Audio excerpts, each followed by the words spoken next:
Our Utah housing data is screaming you don't want to buy a home right now. We're going to review what's going on with inventory, where the housing market is headed. You know I have the data. You know this is a No BS YouTube channel. Take a look at the inventory here. Look at this gap. It just keeps widening when we're looking at inventory levels year over year. Now I want to show you what's going on over here. If I remove myself here again, 35%. We're on our way to having 40% more homes on the market than we did same time a year ago. In 2025, compared to the beginning of 2024, we have almost 2,500 more available homes for sale than we did a year ago. Now, the data is saying that we could potentially be having a much better buyer's market this time around in the second half. I'm going to give you all the data of what's happening with prices, days on market. This is going to be an extremely detailed video. For that, smash that like button. Help me get this video in front of more people. It'll really help me with the algorithm. Make sure you subscribe because nobody's got your back like Dinko the Realtor in Utah. And when you do need a realtor in Utah, remember, Dinko the Realtor has your back. My contact information is down below. Look at this inventory growth. Again, 35%. Going to 40. Now, I want to show you guys actually something right here. You see this gap is getting bigger? Well, I've been saying that what needs to happen is inventory usually keeps going down until we start approaching March.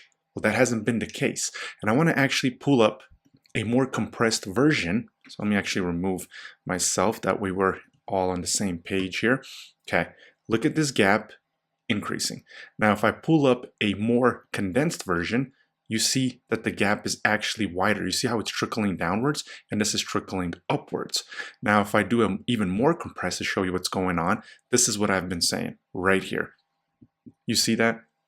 This inventory right here is going down, and it's supposed to be going down here as well. However, it's going up. Now, it's 500 units less same time a year ago here in February essentially than at the beginning of January.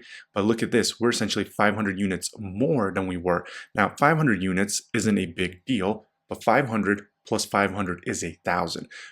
We are seeing inventory growing when it should be, per the data, usually going down. Now let me show you guys some more stuff here. I'm telling you guys, the data is saying that the second half here in 2025 could be a buyer's market. So right here, number of listings entered. You see that the number of listings entered is this blue dot right here. And we see in January, it was higher than it was going back to 21, 22, 23, 24. And you see that blue dot right there to the left. That right there is showing us that inventory levels are hitting at a faster pace, and yet we are seeing under contracts are essentially staying equal or negative.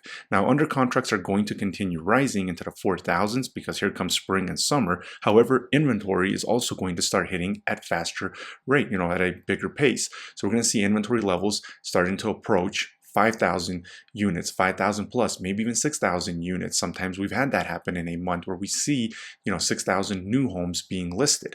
Well, if inventory levels are being listed at a faster pace, under contracts are being listed at a lower pace, or under contracts are falling, now we see why that gap is happening. And is this gap going to intensify as we get into the spring and summer, or is it going to kind of taper off? That's why we have to pay attention to what's going on. And that's all the data is. But we see that the data is indicating a weaker seller's market here to start the year in 2025. And the reason I say that, let me show you guys this right here. So this right here is actually a nationwide phenomenon. A typical home is taking nearly 2 months to sell, and that's the slowest pace in 5 years. Not only are we seeing it here in our local Greater Salt Lake City market in Utah, we are also seeing it nationwide. Now, I've always said that we need unemployment to go up, and I'll get to that. Without that, it's going to be pretty hard. Nothing is ever impossible in life, but it's going to be pretty hard to have a full-out housing market crash without unemployment skyrocketing. And I'll kind of get to that and some things that are kind of muddy in the water here when it comes to the data that the government is giving out to us based on how good things are. And right here, I want to show you guys this. Let me pull it up. There we go. Okay, so right here we see the graph. We actually hit right here at $600,000 was the median price. It goes by quarters every 3 months. So March, June, September, and December. So if one of the months is higher or lower, it doesn't capture that. But right here was $600,000 the median price. Down here was $510,000 in January 23, the lowest price. We see the ups and downs, ups and downs.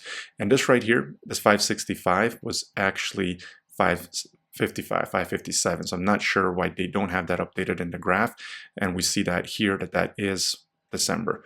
So essentially this should be a little bit lower down here, more towards this line, but we see that the ups and downs are happening. We still haven't reached the highs that we had in May of 2022, and we haven't seen the lows that we saw in January of 2023.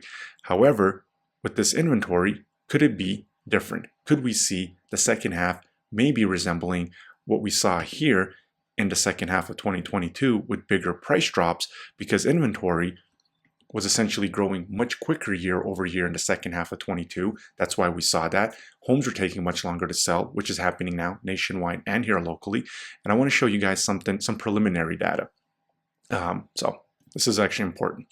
If we go right here and we look at January's data, we see that the median days on market right here was 51 days, right? If we go over here to preliminary data in February, now I hate preliminary data because it can change, so we're not going to take this, out of context. But one thing, we see that the median price is falling. Again, this could change, but we could see prices continue falling into February, which would show that the data is less favorable for sellers, because usually February prices have been ticking up the last few years. January has been the month where everything bottoms out. So that's why it's important to keep track of that. And then right here, if we look at 60 days on market, well, why is that important? Well, if we go to January, it was 51 days for a home to get sold. And the data is now saying 60.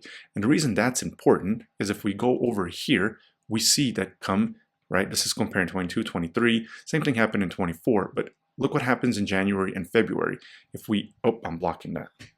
If we look right here in January and February, you see, let me highlight it, right below it is lower days on market. Essentially, days on market is supposed to start after the holidays, and once the new year starts, it's supposed to continue going downwards with the days on market, the median home taking the median amount of days to sell. Well, now we see that that is not the case, because if we go over here, we see that it's 60 days, whereas the previous month, it was 51 days.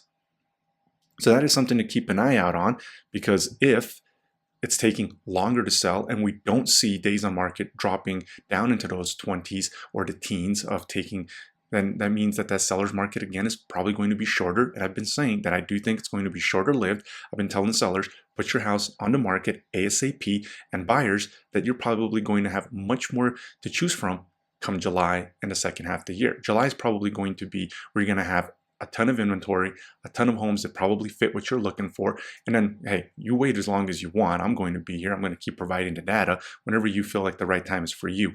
And the buyer's guide, it's finally completed, finally ready to go. I'm going to be sending that out to all the people that signed up. We had a ton of people sign up for it. So I will be sending those out. My assistant will be doing that here today. And if you haven't yet, I'm going to drop that link down in the comment. I'm going to drop that link in the description. Sign up for this buyer's guide. It's a 9-video buyer's guide. It's going to break down the entire step process, down payments, different loans, the contract, the deadlines, things for you to be able to pay attention to and know, so that way you're not going in blind, you're not being stressed out, and you're going to have much more enjoyment and way less stress during that home buying process. So that buyer's guide link is going to be down below. So make sure you grab that. And now I want to show you guys what's going on with the data here when it comes to unemployment, because this is something that we're going to need in order to see that housing crash, in my opinion. So unemployment right here, in January, unemployment rate dips to 4%. So unemployment is actually going downwards, which is not a sign of something that's going to crash the market, because unemployment needs to go to 5 or 6% for us to see real pain in the economy. And of course, that would bring forced selling. However, in that second half of 2022, unemployment rate was in the mid 3s, and we saw prices drop upwards of 15% and still haven't recovered to that. So there's that as well. Now, the thing is this is kind of tainted, and I want to show you guys what's going on here. And for some reason on that website, it's not wanting to load. So we'll come back to that one. I will refresh it. But I want to show you guys some manipulation going on. And I've showed this in the past. Recovery, so COVID-19 recovery loss mitigation options. This is wild. We still have COVID money circulating in the economy. Loss mitigation provides borrowers with options to bring their mortgage current and may reduce the principal and interest portion of their monthly payment. So if somebody is behind on their monthly payment, they're going to bring it current and then drop their payment 25%. And this was supposed to end at the end of 2024. However, they actually extended it into April 30th of 2025. So we really don't know the true state of the housing market or the economy because there is still COVID money circulating, bailing and stimulating the economy. And right here, we see the change in one or more terms borrower mortgage to a minimum 25% reduction in the borrower's monthly principal payment. I mean, that's just wild. And this would be for 3 years that they're doing that. So we're still seeing money circulating from COVID. Now, I want to show you guys this article. And as it finally loaded here, I'm not sure why it's doing that. Here we go. There we go. Right here. So Jerome Powell, the Fed chairman, said it's a low hiring environment. Powell said last week. So if you have a job, it's all good. But if you have to find a job, the hiring rates have come down. Hiring rates are extremely low.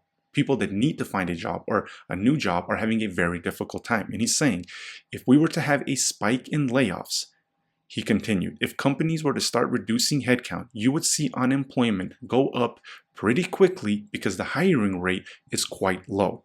Again, doesn't seem like everything's great in the economy. We have stimulus money still from COVID circulating around.